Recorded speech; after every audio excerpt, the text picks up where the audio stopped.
Hello and welcome to Unmasking with Cindy and We're Sarah. here in our last episode of the year. And excuse Yeah. my Lauren Bacall voice because my body is done, guys. It's done.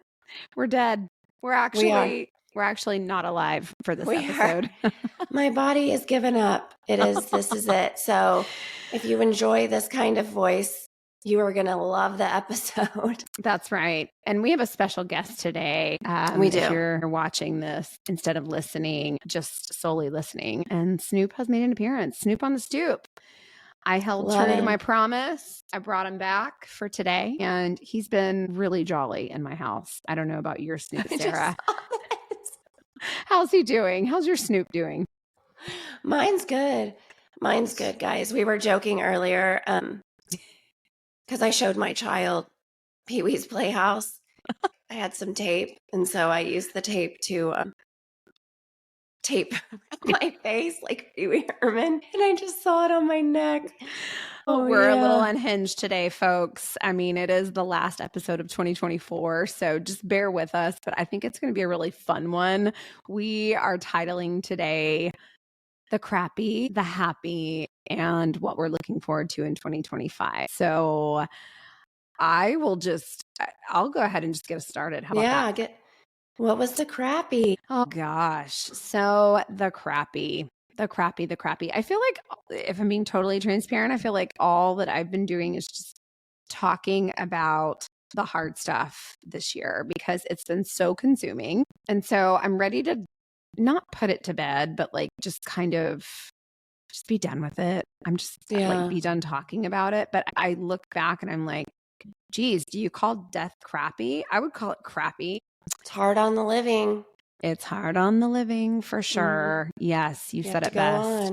You said it best. Snoop's just going to stay right here. So, gosh, crappy this year. You know, Sarah, you and I always do this every year. We're like, this is going to be our year, folks. This is going to be the year. I really feel it in my bones. And then about mid-January, we text each other and we're like, well, next year. Next year. But you know what? Not this year. I'm setting it low. There are zero expectations. I'm going into 2025. Nothing. I have zero. Yeah. I don't even know the word. Like, I don't even, at this point, I'm like lowballing the whole year. Like, don't speak it into existence. Okay. Yeah, we're not. I'm not setting any resolutions, not putting any pressure on myself. No. You know, it's like anxiety, right? Like, it's comforting at times. Like, at least if I have like 1,000 scenarios in my head, I can know what to do or expect. Correct. That's terrible, guys. Honestly, no, you got to work on the anxiety. And I do, but I'm going into this year like someone who has lived with anxiety my entire life. Yeah. And I'm not going to put any pressure on it.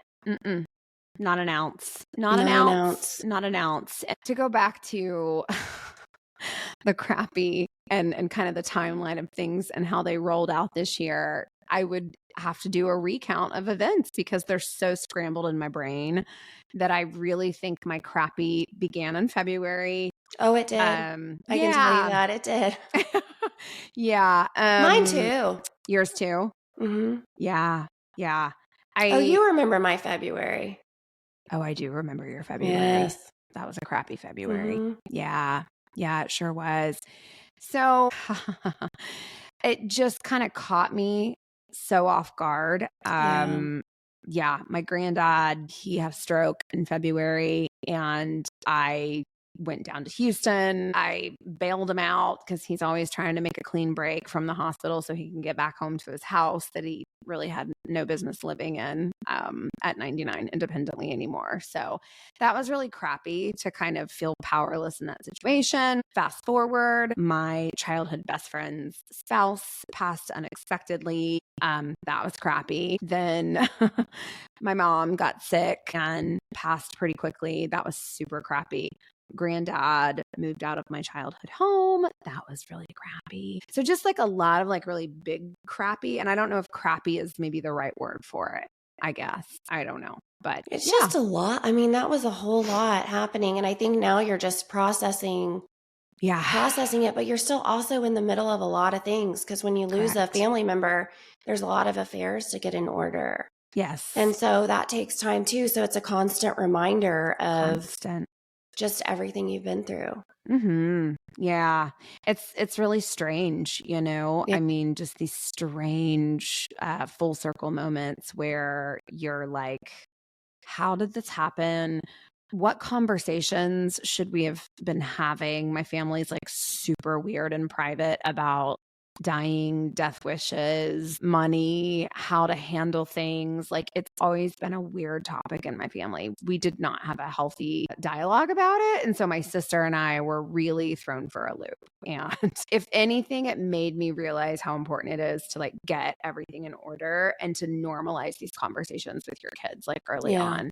Maybe not like elementary years, but like when they're middle school, high school, we have to start having these conversations. We just have to. None of us are getting out of here alive. So yeah.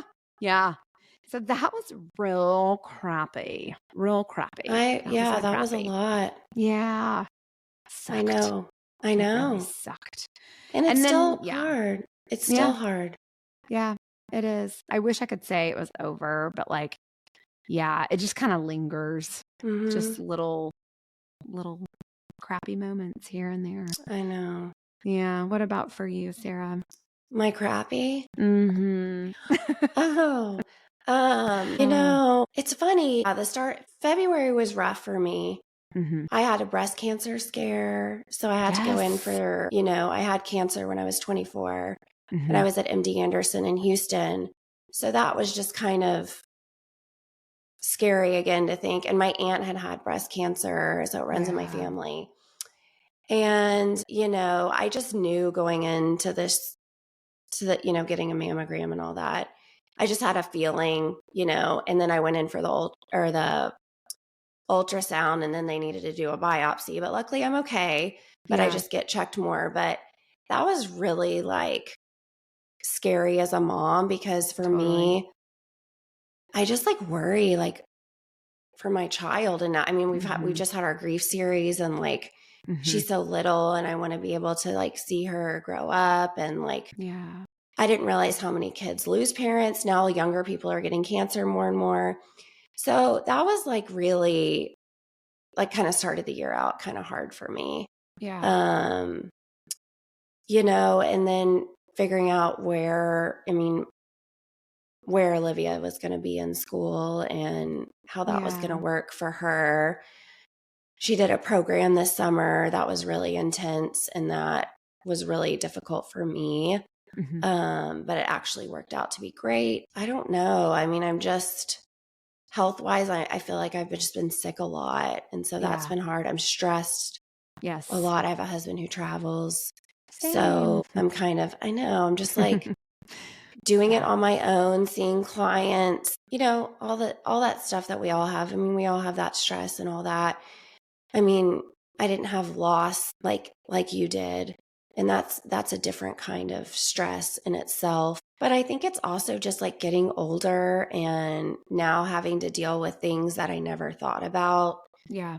Like possibility of getting sick or, I'm at midlife, I guess. All of that. So yeah, this year that was really like kind of crappy starting out. And then, just work has been a lot. You and I have talked a lot about like cutting back with clients. Yeah. And so I think, it was just that and everyday life kind of stuff.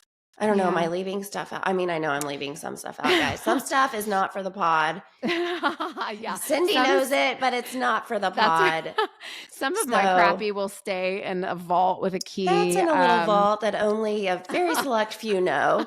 That's right. Honestly, I've got about 4 gals in my life who I will keep that in lock and key. And I'm so grateful for that because speaking of like end of life and mortality and like having these scares or like losing people that you love, I've been thinking about my mortality so much. It's been on my mind. And I don't know if it's just recently turning 46 and like I'm getting closer to like the halfway mark. And so I'm forced to like think about a lot of things. And it was really like crappy to have my kid go off to college this year after making so many strides with him. And like he's out there killing it at tech. And like I couldn't be prouder. Right. But like, golly, I'm like, really? Just when things are getting like really great and like parenting adult children is the best. And so hang in there, moms of young kids, because I swear it's a different kind of fear and worry, but like they're fun, you know? Like I genuinely can sit around and just be like feral with them. And like we just have really dark humor in our family because we've had to have that. So anyway, I'm kind of getting off track, but what I'm saying is like my point is that the crappy was that he left when we were just kind of really starting to like enter this phase of like, oh, we're just a couple of adults hanging out, like just being adults. Friends. Yeah, more of that friendship. So it's been really odd, you know? It's been an odd shift of loss this year. Yeah, and I think we've all just felt it too. Like, it's just heavy. Just this world is a heavy world to live in. And so, you know, I mean, everything's so expensive. All people are on two different sides of things. Yes. So that kind of makes it like hard. Like we don't really come together as a nation. Right. You see all these things happening on the news, social media, all this stuff. I feel like it's just there's nothing light anymore. Like everything is so intense, like all the time. It's a good way to put it. Just intense. And I'm just tired of it being intense. Yes. Well, and I think the intensity for me as a therapist, I feel really exposed to the intensity all the time. And while I love my job, I love it, I can't imagine myself doing anything other than what I'm doing right now, other than, you know, some additional creative stuff that you and I have talked about. But I think walking around in the world as a helper, I feel the rawness, like I feel the intensity. And I'm not sure if that's true for everybody. I think some people do a really great job of just wrapping themselves in bubble wrap and walking through the world and seeing it through rose-colored glasses. And great, good for them. I think though, because of being called into this profession like you and I were, just by our own experiences in life, I can't do that. And so I take in things sometimes, like I've been described as an intense person. I don't know where that comes from, but like I take it all in. It's like I pick up on everything. And so I get run down and I get sick, and you were talking about being sick, and that made me think about like, yeah, I spent my birthday with like no voice and canceled all my clients, and I really struggled. I mean, birthdays are always hard. Christmas is hard, but like I just called my husband and just lost it because it's so difficult for me to be down and out. Yeah. I just don't tolerate it very well. So that was crappy.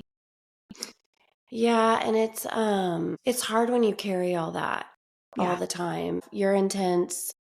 I'm intense. We have intense children. I mean, it's just intense people. It's intense, folks. Yeah. But there's also fun. I mean, there's also like a lot of great things. Yes. That have happened this year. Our podcast. Let's talk about the happy for just a hot second. I mean, yeah, we started really seriously pursuing it in January. But before that, we had thrown it around in conversation, and I was trying to remember when the birth of that began. Like, were we in Palm Springs when you were like, we probably you know, what would be really fun is to start a podcast? And I'm like, yeah, let's do it. So I don't know. It's been so cool and like fun and hard, like really hard. And it's just been fun. Like I've had so much fun being creative and like getting to banter with you weekly and like getting to be serious too. That's been so fulfilling for me. Me too. And the great thing is I don't really care what anybody thinks.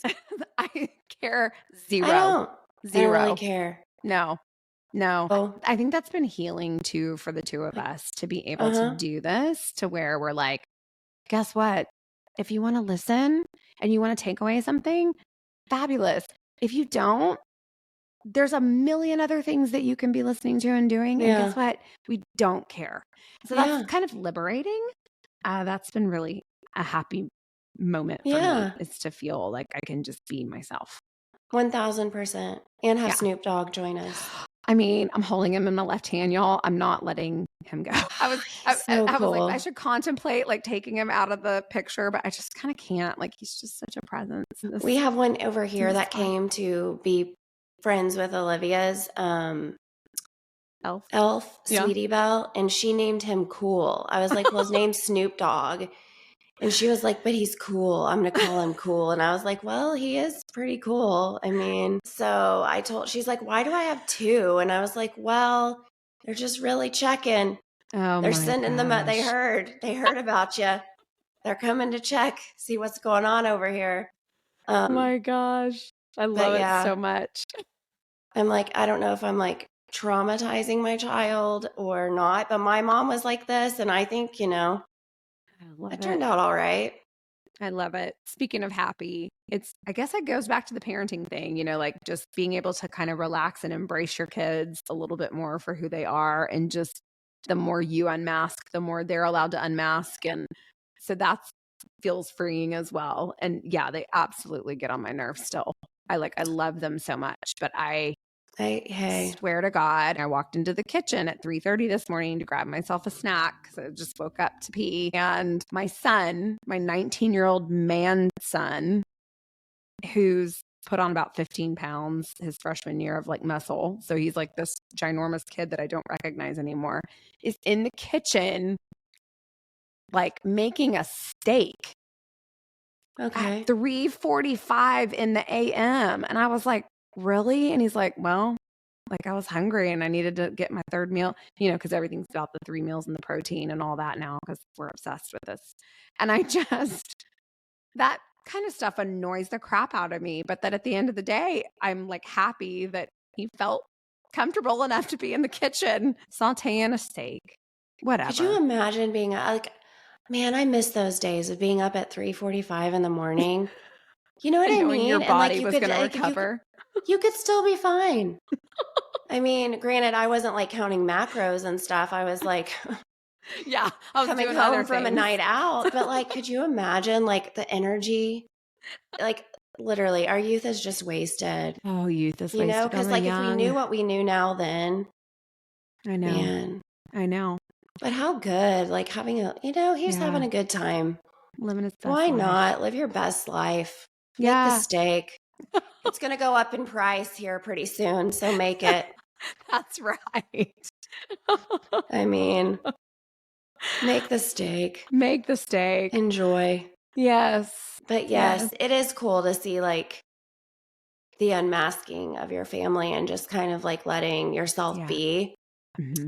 Because I had my Girl Scout troop over for like a holiday party. Yeah. And I had these two dish towels from Home Alone, and one says, "Why the hell are you dressed like a chicken?" And the other one says, like, "Why the hell did you take your shoes off?" And it has like Marv with the iron on his face. Then I had Snoop Dogg like camping with Sweetie Belle. And I was like, you know what? This is your troop leader. Yeah. Okay. And the moms came in and I was like, this is who I am. And they were all like very sweet, but I was like, I hope I'm not offending anyone. Like, I love it.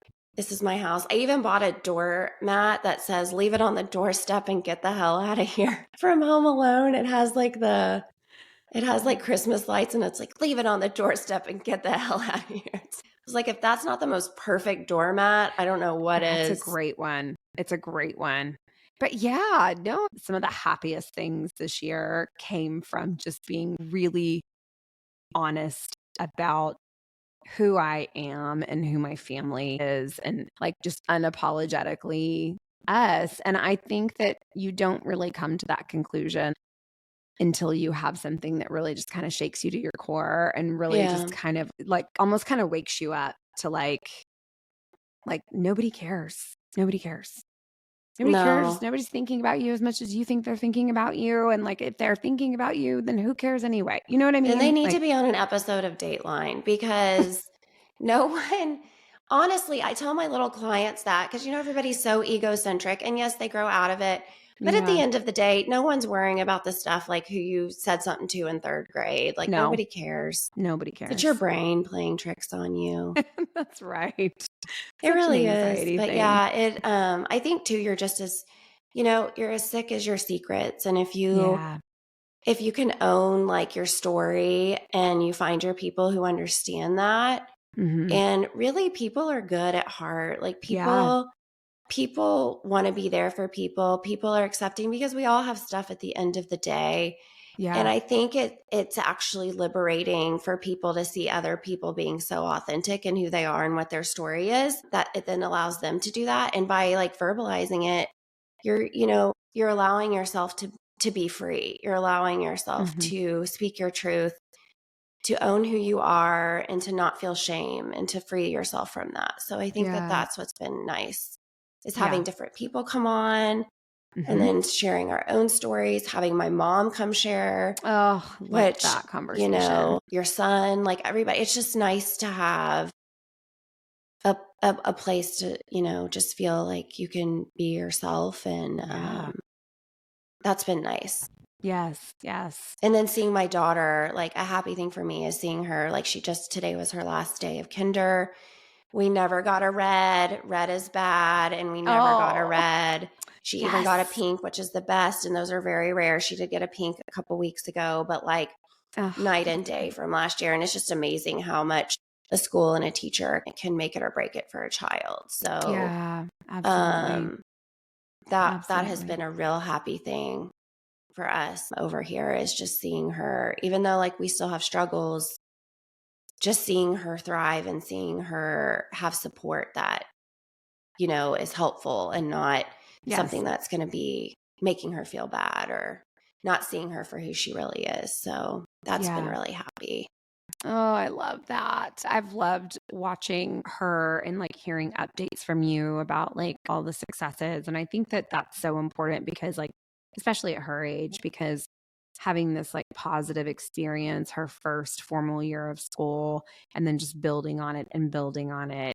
I feel like it can kind of only go up from here, Yeah. and, you, Sarah, have been a huge advocate for her and continue to advocate for her. And I think that that's something I always tell you this, that when I look back at my experiences with Ethan, I really wish I had had the confidence to be a stronger advocate for him. But I think I was just so worried about, you know, following the rules and getting it right, not making people upset. And like there was so much pleasing going on and like deferring to the experts because I don't know anything as a human and they know everything. And I really was not very in touch with my gut as a young mom.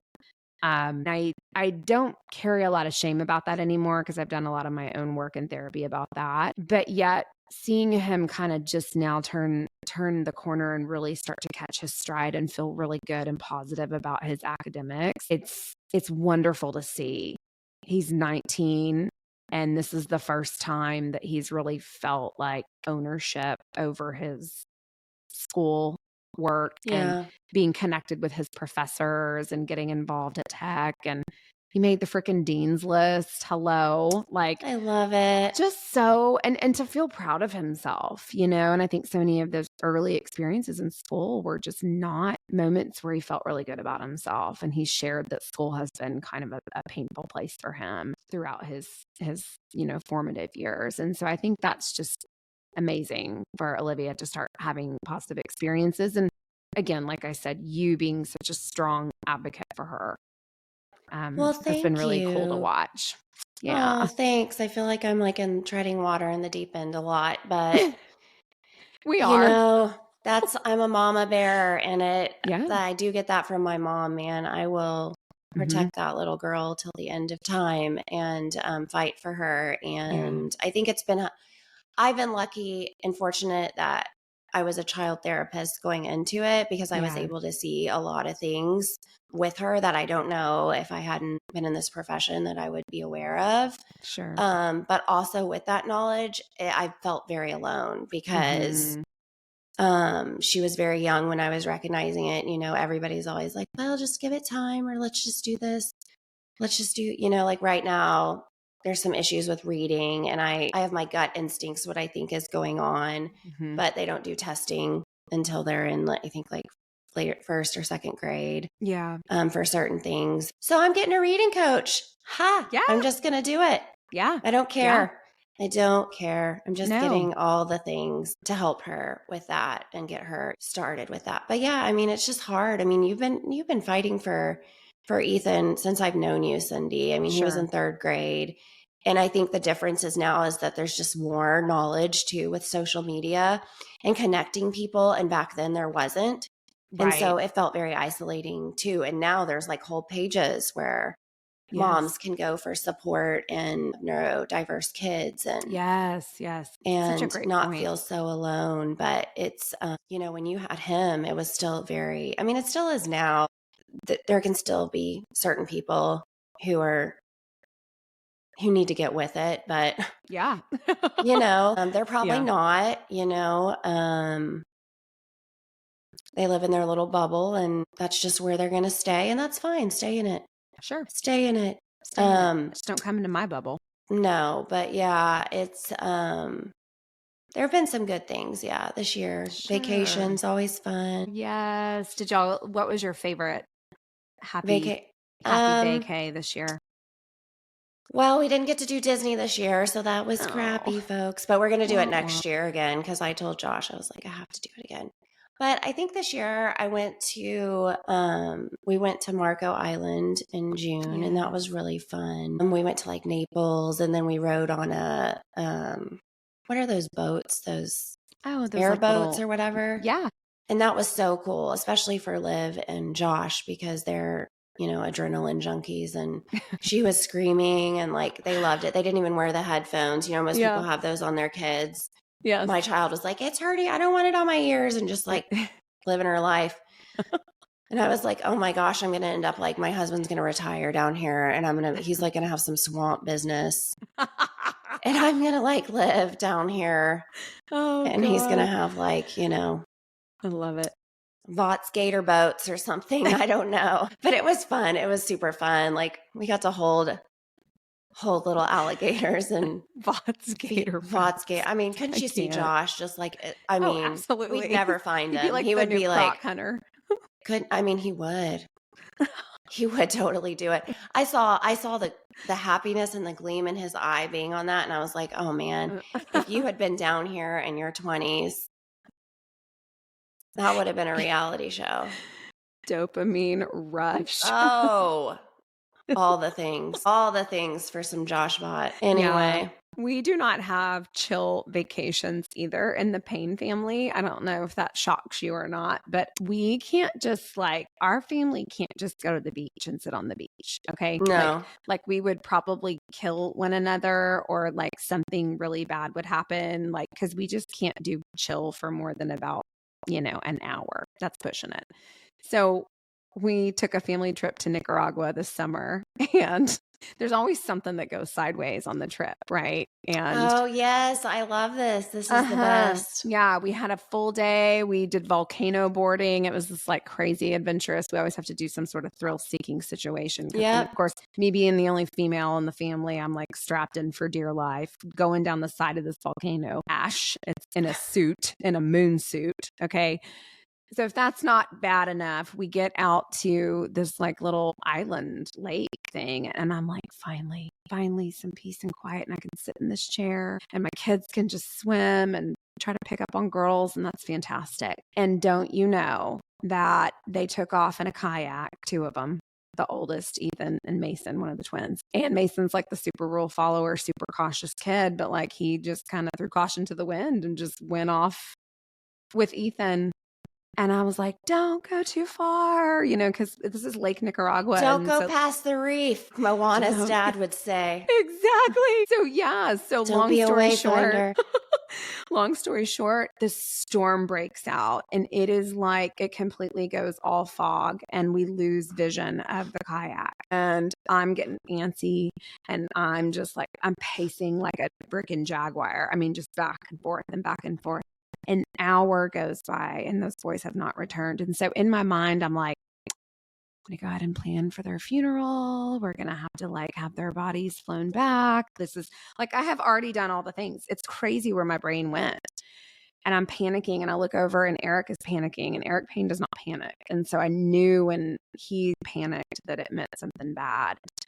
They sent out the lifeguards. I mean, everybody was alerted, all this stuff. And I'm in tears, over there. Of course. Yeah. And about almost 2 hours into it, who do we see but those two boys and their happy little asses kayaking back to the shore? And they had this bonding experience and they're like, what's the problem? So yeah, I'm like, what's the problem? It's been 2 hours. And they were like, yeah, we met this guy in a shack across on the other side and we were talking it up, and he's from Michigan, but he's now moved here permanently to Nicaragua. I mean, they're telling us his life story. And I'm sitting there and I had texted you and I was like, oh, I know. Sent you pictures. I was like, why? And so that was, we always have something psycho happening like that. Anyway, the end of the trip, it ended fantastic. And that's the happy. It's like there's little doses of like, I know, brushes with death and scary bad stuff. And then we're back and it's like, this is the best. My family is unhinged, Yeah. And that makes me happy. I don't know it any other way. I mean, I don't either. It drives me mad and it makes me happy all at the same time. I know. And it's they're just, wild cards. Yeah, and absolutely. They had a little lost adventure. Exactly. I mean, it was just, and of course, like, Ethan sees the fear in my eyes and he's like, Mom, chill out. It's fine. And then Mason's like, I'm sorry, Mom. I'm so sorry we caused you all that stress. And I'm like, really trying to manage my emotions. I'll tell you what. They've just had to be so patient with me this year. But it's so scary. Like, your children are your heart and like, they're just outside of your body all the time. And you're like, what if? And it's just scary. It's so scary.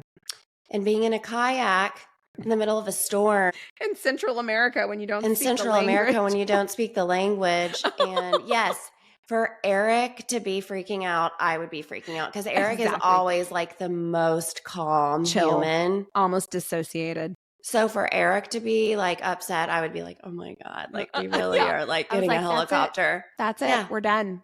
We left as 5 and we're coming back with 3. Like, that's just the way it is. And see, the difference is my husband would have been on the kayak. I was just about to say he totally would have. Josh would have been in the kayak. It's always an adventure. And he would probably be bringing like someone back with him, the guy that he shared the story with. Yeah. I mean, we're always making friends on vacation. And I'm like, why? We're never going to see these people again. I'm on socials with people that I like hung out with in the pool. Then that's one thing about me on vacation. I do not go to make friends. I don't either, but my husband does.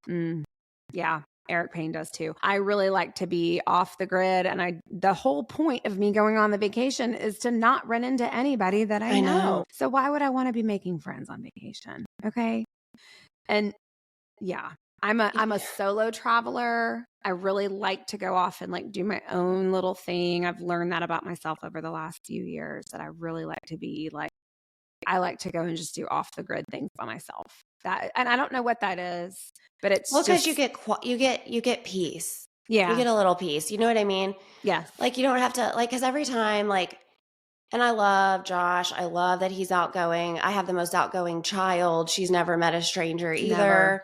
Never. So I'm with these two like highly outgoing people. Like, we've made friends with their children. We're friends with them. Yeah. I'm over here like, ugh.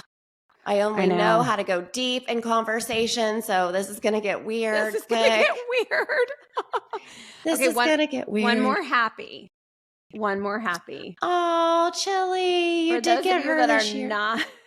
For those of you that are not watching, I'm holding my new Chihuahua that we inherited from my 99-year-old grandmother. And I got a little winner. A little female in the home. A little female energy in the home. And she's dumb as a box of rocks.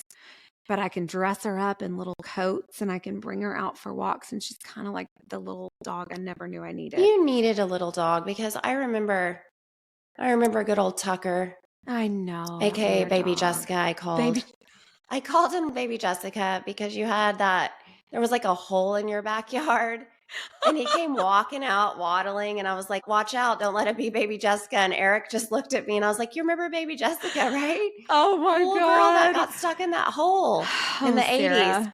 It was all over the news. Yeah, I always think about Baby Jessica. I know. Remember they sent little like juice down to her and stuff. My thing is how big was this hole? But anyway, needless to say, you had that big Halloween party and Tuck came like out there and he was living his best life. I mean, that dog was like what, 15 years old? 1 million years old. 1,000 million I told years him old. So I started calling him Baby Jessica because I didn't want him to fall in the hole. And then Eric thought it was funny. And that was when I knew we were destined to be friends. When I was like, hey, watch out, Baby Jessica. Yeah. I was like, yeah, we've got a really similar sense of humor. Strange sense of humor. Because other people would be like, why is that funny? Because it just is, duh. It is. I mean, it's not funny what happened to Baby Jessica. That was horrific. Although I did see a special and she's doing great. Like watch something years later. Oh my God. I remember that as a child. I was like scared of holes. I was like, but I don't remember the hole being huge. So I'm like, how did she get in the hole? These are things that I think about. I know. This is what keeps me up at night. Thinking about how Baby Jessica got in the hole, but knowing she's okay. Like this is my favorite episode yet to date. It probably is. Okay. Because of Baby Jessica. I do hope she's doing good. Oh my God. Talk about trauma. Oh, I bet she has a therapist. Probably. She has a therapist. Speaking of best episodes and like just episodes and things like that we're really looking forward to for 2025. And this doesn't just have to be limited to the pod, but like Sarah, you and I have talked a lot about really being able to take this and transition it more where it's like focused on women. I had a client today actually request that we do some stuff on PMDD. And so anyway, yeah, that is just, it excites me for 2025 because we're going to be able to do some really fun, cool stuff. I mean, we're just getting started, I feel like. I know. And it's been really a good time. It's been so fun. And I think we really are wanting to do a retreat. That's in the works. So those at our favorite place, Two Bunch in Palm Springs. So I know we're going to be putting together an itinerary. Hold on, you're going to hear my child. Yes, Olivia, don't come in here. What is it? Okay, we can fix it. My child is completely naked holding a yo-yo, just so everybody knows what's happening. Let's not, Olivia. Oh, no, that's not Michael Jackson, Olivia. That is, that's cool. That's Cool's brother. Yeah, how do you know who Michael Jackson is? That's pretty cool. I'm doing a good job. This is amazing. You're killing it. Okay, I'll fix your yo-yo in a minute. Guys, this is life. This is life. I will fix your yo-yo in 1 second. I love this so much. She could not have planned this better. So yeah, so that's it, folks. We're looking forward to doing a retreat. We're going to continue having guests. We're going to continue focusing on women's issues. We are just going to keep hitting these like hard topics, and we might be kind of going off the rails sometimes, but we just are excited. We are definitely going to do that. We are going to also look at developing some things that could be helpful, like an online course or something for our listeners or any, clients, anybody who's interested in just living a more authentic life. With more resources, presenting at a conference. That's something we're interested in too. Yes. So we have a lot of fun things planned. We do. We have a lot of really fun things planned for 2025. And just being kind to ourselves. And setting the bar extremely low. Setting the bar low and keeping our boundaries tight and being kind to ourselves. Yes. And so I just think this has been great. It's been a great reflection. We will be back on the air in a couple of weeks. We are going to be spending a couple of weeks with our families, and we'll be a little off the grid, but we're going to be back in 2025 with some exciting new content. And so we'll keep y'all updated on that. And we just wish everybody the best holiday. New Year, all of it. All of it. And don't do anything that you don't want to do. And yeah. I think we should. Yeah. I think we should end with a little Snoop. Of course we should. Yeah. So AKA Cool. AKA Cool in the Gang. Y'all have a I actually saw them in concert. Anyway, that's a whole nother story. Cool in the Gang? Yeah, I did. Amazing. Amazing. All right. Well, be well, people. Happy New Year, guys. We'll see you in 2025.